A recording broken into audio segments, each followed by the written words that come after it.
What's up guys, Gills here, and today we're breeding Bristlenose Plecos. Welcome back to the channel, and for anybody who's new, maybe you found me because you're searching for how to breed Bristlenose Plecos. I'm a certified aquaculture dealer and breeder, and today's a really good day for it because I think I have bristlenose in pretty much every stage of life. So in the fish room right now, bristlenose are probably the fish that I'm most excited about, because everybody wants algae eaters, but most of the fish sold as algae eaters get larger than people realize and are often too big for the tanks. So your common plecos, your Chinese, Siamese algae eaters are not typically the best pick for somebody who doesn't know what they're getting into, especially if they don't have a larger tank. So first thing you need to know is how to identify male and female bristlenose, and it's pretty easy, probably easier than most fish.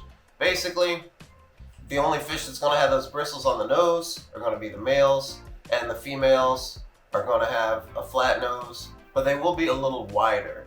And pretty much once you see it, you just know forever. But the two things you can look for are the shape of the body and the bristles on the nose. Now, if you're getting some from the store, and you're probably getting some juveniles, some smaller ones, they might not be showing their bristles yet. So if you're getting them for the sole purpose of breeding and not just because you want another cool fish or an algae eater in your tank, you might be more interested in getting a group and then seeing which ones are males and females when they grow up.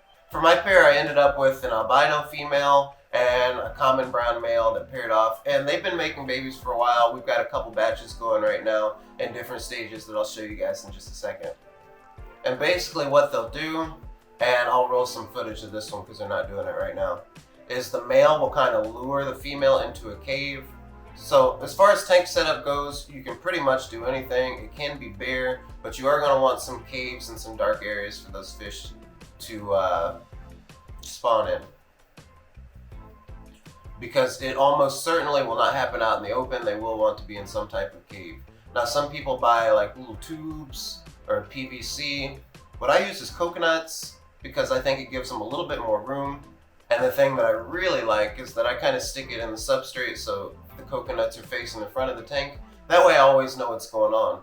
A lot of people get these tubes and these PVC pipes and they can't really see, they can't tell when the eggs are ready. And I just think it makes it harder and much less cool to film, for sure. But that male will lure the female into the cave and they'll swirl around and go back and forth and do their thing that they do. And eventually the female will lay the eggs and the male will fertilize them. And I've heard of people getting yields of up to like 100 eggs. I'd say average size for my fish right now is about 40 or 50. And it just so happens that I have some eggs right now, so let's take a look at what they're doing. So these eggs are about 3 or 4 days old, and this male has not left their side. He's a pretty good dad, but I think in general you'll see these bristlenose males are pretty instinctively good at taking care of their young. So they do their thing, and he kicks the females out because he wants to be the only one in charge of these guys. And what he'll do is just fan, and you can see, even though he's not moving, his fins are moving pretty quickly. And that's to fan these eggs and make sure they're not getting fungus on them. So if you get to the point where you see those eggs and you get really excited, you want to know what to do with them, my advice is actually probably leave them alone. They are generally pretty good parents. I will take mine out because I know I have some fish. I have a couple cichlids hiding in there that'll start picking those babies off. But if you have a tank with smaller fish, you know, guppies, mollies, little community fish, and you're not breeding commercially, I'd probably leave them in there and you should be able to get some to survive. But since mine probably will get picked off by the couple of medium cichlids in there, I've got some grow outs, some things that you can't really see because there's so many plants in there, I will take them out and I'm going to tumble them, and I just tumble them in my brine shrimp hatcher. And I haven't seen anybody else do it really, but it works for me.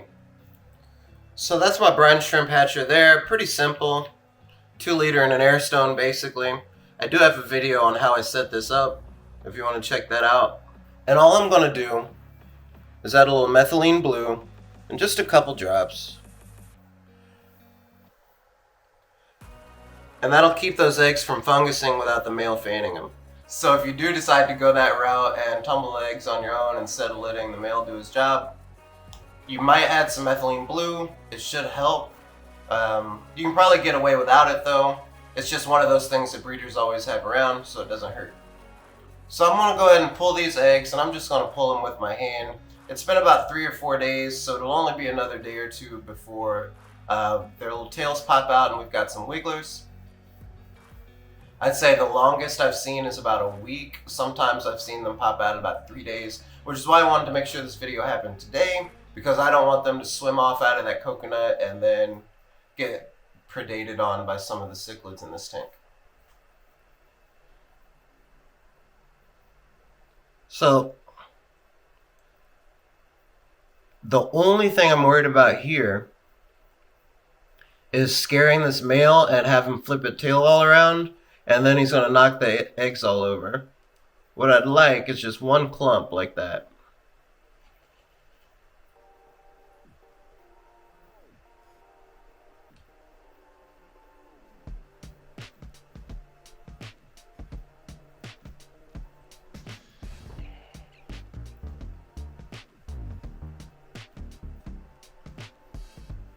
And they are sticky, so I'm just rolling those off of there. And one thing I'm going to do is I'm going to turn this air way down, because I don't want to scramble these eggs. I just want them just rolling a little bit, like a bubble or two at a time. There we go. And I'm going to drop these guys in there, and we'll probably see them start wiggling with some tails out tomorrow. So those eggs shouldn't take long before we start to have some wigglers hatch, and their little tails will pop out. But they'll still be swimming on some of the egg sac for a while, and they'll feed off of that. And while you're growing these guys out, as long as they have that little orange egg sac underneath them, you don't need to feed them. They're getting all their nutrients from the egg still. And it just so happens I have a batch that's a little bit farther along, so I can show you what it looks like when you're growing these guys out as well. So after that egg sac is gone, it is time to feed them, and you don't really have to do anything super special. I've heard of some people using brine shrimp. I'm not sure that's super necessary because they are mostly herbivores.